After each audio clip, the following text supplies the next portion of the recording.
Raphael and Kate, congratulations on season 2 of Undone. Big fan of season 1. Oh, thank you. Thank you so much. So, Aha, Take on Me, Richard Linklater, Scanner Darkly, and now Undone.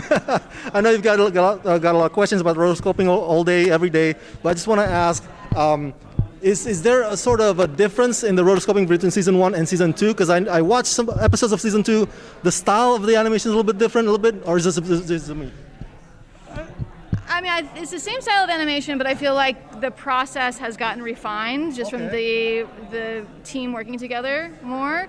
And so it's actually the same style, but maybe, I mean, I think our director would say it's a higher quality of style that was developed over the course of the first season. Oh, interesting. So, talk to me about the, because I talked to Rosa earlier, and she said that the performance or the acting is a bit difficult too, because now, the objects are not there, items are not there. How do you direct in such a setting, or produce? Everyone has to use their imaginations. Yeah. Which is fun.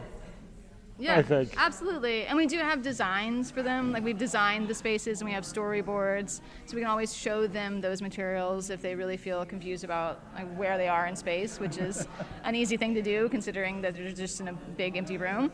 And then but it's great for SpawnCon, because if they're holding like a bottle, and later we get a sponsorship from a soda company, we can just put that right on the bottle. Just paint it right in. Just paint it right in, and they don't even have any idea. Right. No one's presented us with that opportunity yet, but I don't think it would compromise the art that much if we just put billboards across the whole show. What do you think? But there is an amazing new drink called Coco, which would be a good thing to put on one of our bottles. Yes, that's right. Now, okay, so Alma's journey, I'm cheering for her about this time travel thing, but at the same time, my heart kind of breaks for her because she might be suffering from mental illness a little bit. It's a very complex character. How do you guys strike that balance, in shaping Alma? We talk about it a lot.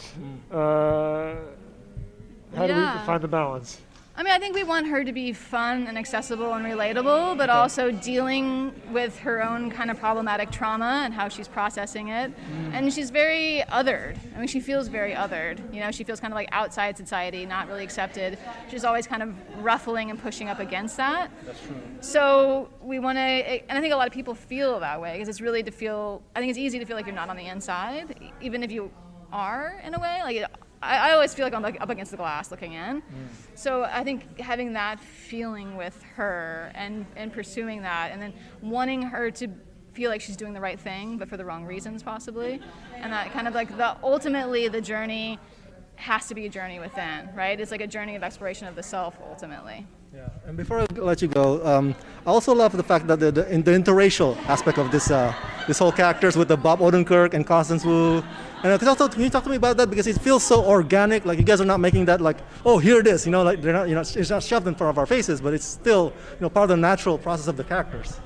Right. I feel like there's so much to explore in the show that the racial makeup is just kind of an aspect of the characters, but it's not what the show is about. It just is. Yeah. So that's all part of the plan from the beginning? Yeah, we didn't want to we wanted people to just be people who were existing within the process of telling the story. We didn't want to sort of say that part of identity is not what's important about the show. It just is part of the fabric of the show. Yeah, but it also informs the show. Sure. It's not, I don't consider these characters to be deracinated either, that we want them to exist fully as to who they are in all parts of their identity.